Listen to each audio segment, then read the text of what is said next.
Hey, what's up guys? What's going on? Welcome to RGH Tech TV. And today I have here with me the Redmi 3S Prime. So it's been almost 5 days I'm using this device. And while I was testing, I've noted down many things which we'll go over them one by one. So this is not a full review in any sense. These are my first impressions. So firstly, let's go over design, form factor and build quality.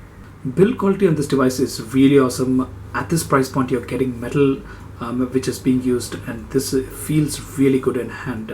Now when it comes to design also, it has these nice curves, so there is no chamfered edges. It has nice smooth curved edges which feels very good in hand to hold. So in sense, it also adds a little bit slipperiness to the device.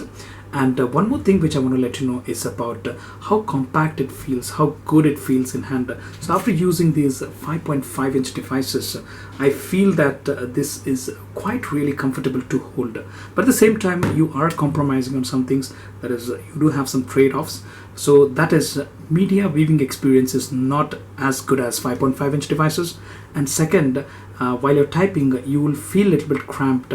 So the typing experience is also not as good as 5.5 inch devices. So these are some things which you should note down. And the next thing, we'll talk about battery life. So in one testing, I got around 7+ hours. And in the second testing, I got around 9+ hours. The battery backup is really awesome. So you are gonna get 1.5 to 2 days of battery backup easily. So one thing which to mention here is about the charging speeds. So I got it took 3+ hours to charge this 4100 milliampere battery. So I believe they could have added a fast charger. I believe that 2 amp charger to charge this 4100 milliampere battery is not sufficient enough. So I'm gonna test the Li2's charger, which is pretty fast enough, and also K5 Note's charger with this phone, and I'll let you know about the details in my final review. And the next thing which is really attractive is the display. The display quality is so good, guys. The viewing angles are great, color reproduction is awesome.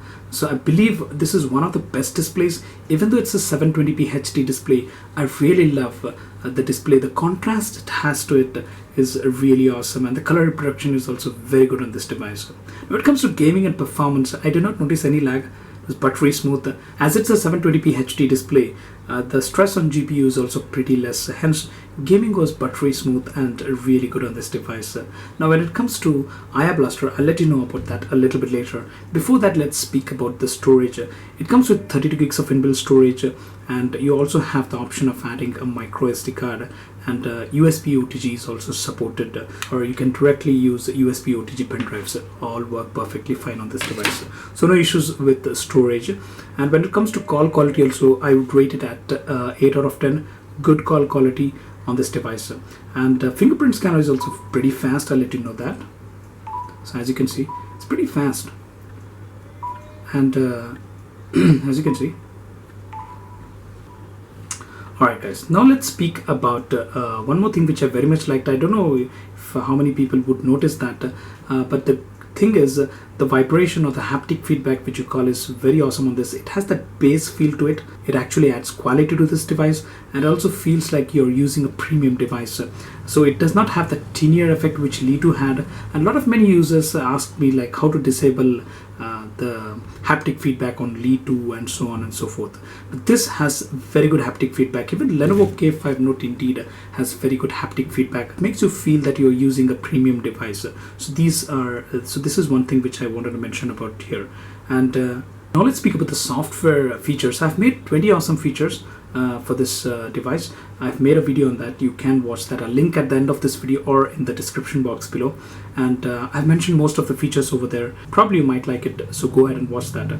Now there are some software features which I'm regularly using. First is the reading mode, which acts as a blue light filter, which is very good to read. So I actually have a habit of reading late night on the bed, and I'm really enjoying that feature. Next is the app lock. So it does have a con, but also you do have that app lock through fingerprint scanner, fingerprint sensor, so it really is good enough. But I will let you know about the con it has, and I will also suggest you some solution to that in some another video. But I believe you do have that feature, and I am using that feature. And there is also a feature when you can hide the photos, so that's also pretty interesting, pretty nice feature. I'm using that regularly. Call recording is one thing which everyone I believe uses, and I'm also using that. Now the one interesting thing is the theme store, which actually gives a different look to the device. I have been recently using the theme engine on this MIUI as well, which actually is really good on this device. Alright guys, now let's speak about the IA Blaster. It's very rare to find IA Blaster at this price point, and they have provided it for Redmi 3S Prime, which is very good. And there are some things which I have to mention here.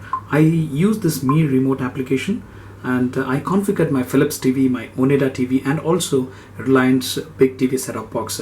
But the thing which I want to let you know here is I also have a local set-top box from a local vendor that I could not set it up on this application. I tried to use the Peel remote application, and I was able to configure the Philips, Onida, and the Reliance set-top boxes. But I could not here also configure that local vendor's set-top box.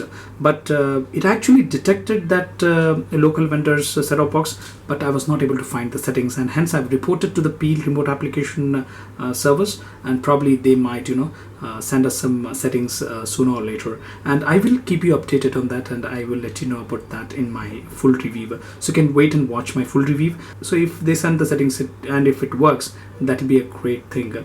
But one thing to mention, the Li2's inbuilt remote application is very good, very versatile. So I could configure my local vendor's remote with that IA Blaster. So that was a really awesome experience on Li2. But here that's not the case with the inbuilt remote application, but we'll see that if it works out with the third-party application, and I'll let you know about that in my full review. And I also want to mention you about the rear camera's performance. Focusing is good, but it does try to overexpose shots sometime, and also color reproduction is not that accurate, and images looked washed out sometimes. Alright guys, now here are things which I did not like on this device.